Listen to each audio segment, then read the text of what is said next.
Белль Гибсон была счастливой молодой австралийкой. Она жила у моря, любила кататься на скейтборде. В 2008 году Белль Гибсон узнала, что у нее опухоль головного мозга и что ей осталось жить всего 3-4 месяца. 2 месяца химиотерапии и облучения радиации не помогли, и она решила бороться средствами народной медицины, полностью отказалась от мяса в пользу овощей и фруктов, соков, и начала делать различные упражнения и медитацию. Белль победила болезнь. Ее история стала известна всему миру, о ней начали писать в блогах, в Твиттере, в Фейсбуке. В 2013 году она опубликовала свое приложение. Приложение называется «Цельная кладовая». И уже первый же месяц ее приложение скачали более 200 тысяч жителей планеты. И она заработала больше $1 000 000. И как-то в интервью она стала популярной, разумеется, во все каналы ее приглашали. И вот в интервью одном из австралийских каналов она заявила, что значительную часть своего гонорара от приложения, публикации приложения, она отдала детскому дому, благотворительному фонду. И оказалось, что данная история от начала до конца афера, ложь. Эта девочка Белль никогда ничем не болела. Вот, она путешествовала по всему миру, она жила свободный образ жизни, никогда не лечилась от рака, никто не ставил такой болезни ей. Но какой вывод мы должны сделать, думающие люди, от этого Homo sapiens, услышав вот такие истории? Мы слышим много историй. Истории чудесного обогащения на блокчейне, на криптовалютах, истории чудесного обогащения на каких-то методах продвижения сайтов. И вообще, вот как нужно относиться к этим историям? Во-первых, история Белль отнюдь не опровергает пользу диеты, например. Это не отрицает пользу диеты, но и не доказывает пользу диеты, понимаете? Ведь можно точно так же парочку историй взять для доказательства, например, полезности никотина или полезности курения. Найти парочку, написать парочку историй, то, что люди прожили за 100 лет, в то же время курили вот такие сигареты. Можно, но это же не доказывает. Из любой истории думающий человек может взять пользу. Первый вывод, правильный вывод, в том, что история убеждает. История убеждает людей. Это во-первых. А доказательством может быть только цифры, доказательством. Например, назову цифры, с которыми трудно не согласиться. Вот меня зовут, то есть факты и цифры. Меня зовут Зинат. Мое имя Зинат. У меня фамилия Хуснуллин. У меня есть год рождения, дата рождения. Это, безусловно, оспорить невозможно. Так? На свете, на планете живет, давайте возьмем базовую цифру, около 7 миллиардов жителей. Это тоже можно взять в расчет. 7 миллиардов жителей, они есть. Зинат Хуснуллин, он есть. Зинат сегодня занимается вместе со своей командой Blockchain Capital разработками, созданием изделий на блокчейне Ethereum, которые предназначены для пользования всеми жителями планеты. Эти изделия, эти приложения на блокчейне Ethereum облегчают, упрощают и делают более надежными повседневную жизнь граждан. Так вот, таких разработчиков в мире насчитывается не более 1000 компаний, успешных разработчиков. Мы вошли в круг или в число таких компаний. Не более 1000 компаний. То есть 7 миллиардов, если мы разделим на 1000 компаний, а представитель одного из них сидит перед вами, Зинат Гусманович Хуснуллин, значит, шанс услышать, шанс увидеть меня, шанс услышать какую-то полезную информацию от него у каждого из моего зрителя сейчас или слушателя 1 к 7 миллионам. Это уж правда, это не байка, это не история. Вот я живой, я перед вами, это факт. Мне 61 год, это факт. И я представитель, да, я разработчик. У нас множество изделий на блокчейне Ethereum. Это WBT, BCT, APT токены. То есть это токен, это и есть обозначение тех смарт-контрактов, тех изделий, которые живут, процветают на блокчейне, ими пользуются люди. Большинство людей слышали про блокчейн, про криптовалюту только благодаря чудесным историям обогащения на блокчейне, то есть на криптовалютах, на спекуляциях, рассказы про успешный, значит, трейдинг и ну, на добыче криптовалют. И могу сказать то, что абсолютно большинство этих историй тоже ложные, они выдуманы и просто раскручены средствами массовой информации. Сладкое, самое выгодное, самое приятное лежит в области разработки различных изделий на блокчейне, смарт-контрактов, которые облегчают жизнь, которые делают жизнь, повседневную жизнь граждан более простым, более надежным и более выгодным, удобным.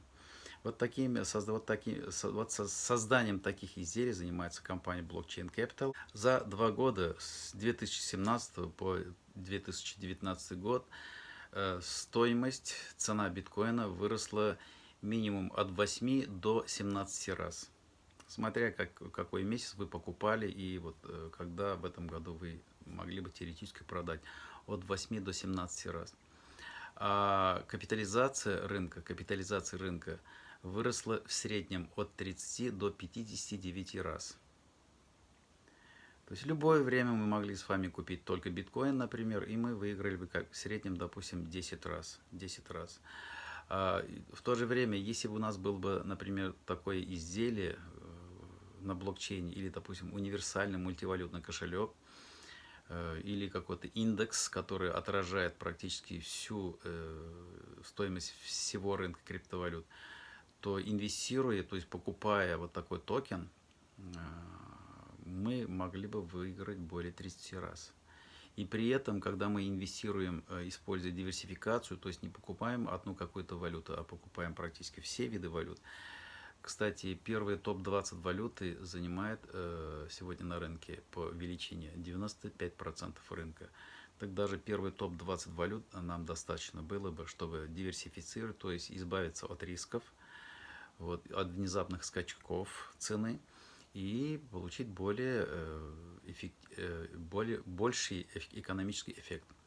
Почему же абсолютно большинство людей, которые вошли 2 года тому назад, 3 года тому назад в рынок криптовалюты, сегодня заходят, в итоге не потеряли свои деньги, свои сбережения на криптовалюте? И когда рынки растут, большинство людей заходят, и когда рынки падают, не хватает нервов, особенно если это продлится несколько месяцев, а может быть даже более года, тогда уж точно не хватает нервов, а каждый день требуются деньги. Люди заходили на последние деньги, к сожалению, и они вынуждены продавать свои активы, любые активы, в том числе криптовалютные, и, расстроившись, уходят с рынка. Вот когда цены на дне, цены все находятся на дне, это момент истины. Это момент истины. Рынок, во-первых, можно сказать, рынок сбрасывает балласт. Рынок сбрасывает неквалифицированных инвесторов. И вообще жизнь сбрасывает балласт тех людей, которые занимаются не своим делом. Не своим делом. Но в целом, если философски к этому подойти, люди делятся на удачливых и на лузеров, то есть на неудачников именно тогда, когда цены находятся на дне. В этот момент. У кого хватает терпения, у кого хватает мудрости и у кого хватает знаний, чтобы приобрести откуда-то терпение и смелость, те всегда выживают, и в конце концов они оказываются всегда на высоте, всегда выходят из ситуации победителями. Вот. Это очень важный момент, когда цены катастрофически падают вниз. Если говорить в целом о судьбе рынка криптовалюты, здесь я скажу одну истину. Время фиатных денег приходит к концу. Может быть, это сказано дерзко, но зато правда. Не было в истории человечества ни одной валюты. Например, сейчас мировой валютой является доллар, и кому-то кажется, что доллар, он вечный. Знаете, до доллара еще была так называемая валюта фунт стерлингов, так, которая правила миром более 100 лет. А до фунта стерлинга миром правила валюта песо, испанская песо. Кстати, может быть, не знаю, я факт только говорю. Это факты, это не история выдуманная. Так вот, и по сей день в мире самое большое количество людей говорят на испанском языке. Мы забыли о том, 1998 год, 17 августа, когда в течение дня, рабочего дня, были закрыты все действующие коммерческие и государственные банки России. Тогдашний премьер-министр Сергей Кириенко объявил всему миру, также гражданам своим, что государство снимает с себя выполнение обязательств по ГКО, так называемым государственным краткосрочным облигациям. 2000 банков, почти 2000 банков оказались не способны выполнять свои обязательства перед вкладчиками. Это миллионы людей практически были, считай, что в финансовом плане это можно сравнить расстрел. Это массовый расстрел людей. Массовый расстрел. Мы почему-то быстро забыли, ничего нет вечного. Поэтому совершенно очевидно, что начиная 2008 года финансовый сектор и Соединенных Штатов, и европейских государств, и России тоже, рентабельность финансового сектора нулевая. А значит, не на что содержать государство. Последствием этого просто печать денег. А увеличение денежной массы приводит к инфляции, затем к гиперинфляции. Нам нравится жить в стабильном государстве, нам требуется стабильное государство, но основа сейчас из-за такой ситуации в экономике, значит, большая проблема. И совершенно очевидно, что весь мир семимильными шагами длится к технологии блокчейн и прежде всего в финансовом секторе. И в ближайшее время мы увидим только рост рынка криптовалюты, мы в ближайшее время увидим только расширение различных услуг на криптовалюте, и мы уже видим массовый рост пользователей, то есть это массовая генерация приватных кошельков на блокчейне Ethereum, на блокчейне Bitcoin, на других альткоинах. То есть люди все больше и больше начинают подключаться к криптовалютам. А это значит, что спрос на саму валюту будет расти, так как объем криптовалюты всегда ограничен, в отличие от фиатных денег. Денег можно сколько угодно напечатать. Если кто-то думает, что деньги, они чем-то обеспечены, золотом, серебром, там все это байки из прошлого века. Денежная масса сегодня уже давно никем и ничем не обеспечена. Это даже не бумага сегодня, это просто компьютерные знаки. И будущее лежит за криптовалютами, за блокчейн-экономикой. Я очень рекомендую своим друзьям, знакомым внимательно не слушать всякие байки, вчитываться, вернее, изучить эту тему. Вот здесь отлежаться никому не удастся. Изменение экономики – это всегда изменение системы, любой системы, денежной системы, экономической системы – это всегда болезненный процесс. Поэтому те люди, которые разобрались, начали первыми, разумеется, они будут на высоте, они станут богатыми. А тот, кто проспал эту очередную технологическую революцию, тот пострадает, конечно, сильно, он потеряет и деньги, и имущество, и сегодняшнее положение в обществе. Ничего не является постоянным, постоянное только изменение, друзья. Я всем рекомендую книгу Мелани Свон, книгу профессора Мелани Свон «Блокчейн. Это схема новой экономики». Скачайте сегодня же на Озоне, хотя под этим видео я поставлю ссылку для скачивания, может быть. Хотя не поставлю, потому что кто-то может подумать, что я толкаю эту книгу. Найдите в интернете эту книгу или в библиотеках, то есть в книжных магазинах, купите. От этого зависит, я вам скажу, без преувеличения, от этого зависит ваше будущее.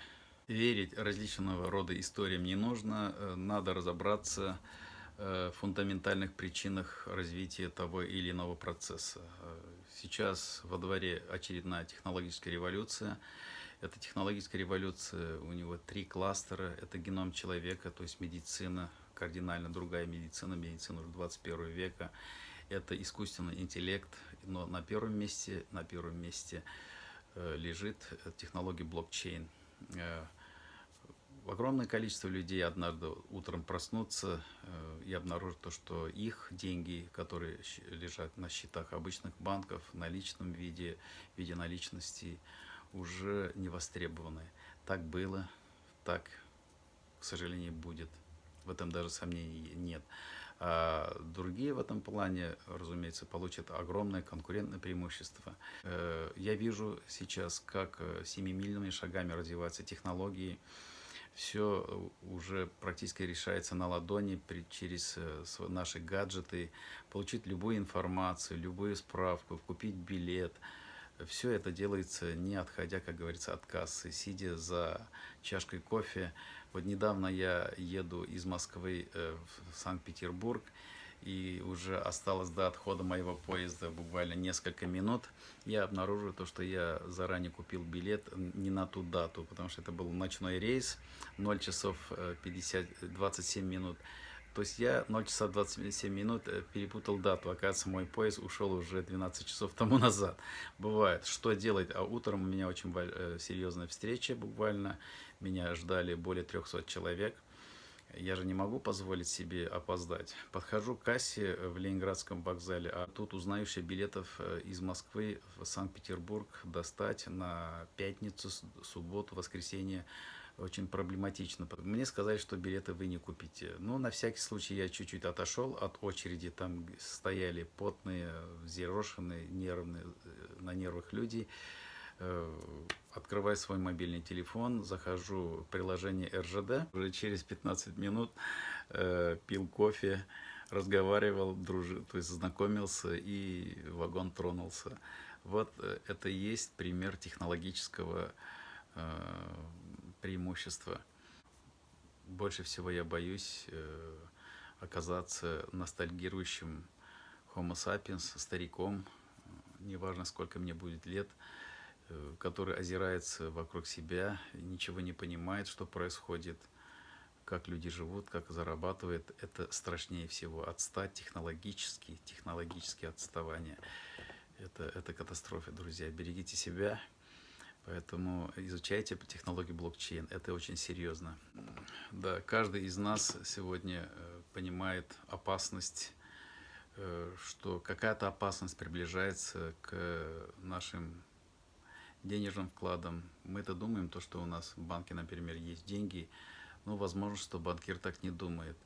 Я вспоминаю, я в 95 году начал пользоваться услугами европейских банков. После 98 года, в начале 2000-х годов начали более-менее появляться хорошие банковские услуги в России. Я к своему банкиру относился как к хранителю моих денег. Я советовался со своим банкиром. Я называл его мой банкир. Ну, вы знаете, что сегодня никто не может назвать нежно, как я, вот банковского работника, своего менеджера банковского, мой банкир. Скорее всего, это не мой банкир. Банкиры превратились сегодня в фискальный орган. Скорее всего, банкиры оказались по ту сторону баррикады. Здесь мы нашими деньгами и банкиры, которые буквально следят за нашими не только финансами, за нашим передвижением, за нашими транзакциями. Когда человек переводит какие-то 50-60 тысяч рублей, до 5 тысяч рублей, вдруг резкий звонок, голос майора по ту сторону, буквально это голос военного, начинает допрашивать цель перевода, кто такой, кто рядом с вами сидит сейчас. Понимаете, да, вот буквально допрос устраивает. Да, каждый из нас уже сталкивался с такой ситуацией, чтобы перевести 5, 10, 15 тысяч рублей с карты на карту и терпеть допрос, это нонсенс, друзья. Что-то меняется, что-то не так. Не надо быть 7 пядей во лбу, чтобы почувствовать, чтобы понимать, что с системой, с банками, с нашими счетами происходит что-то неладное. Поэтому технология блокчейн полезна всем. Мир меняется, постоянны только сами изменения.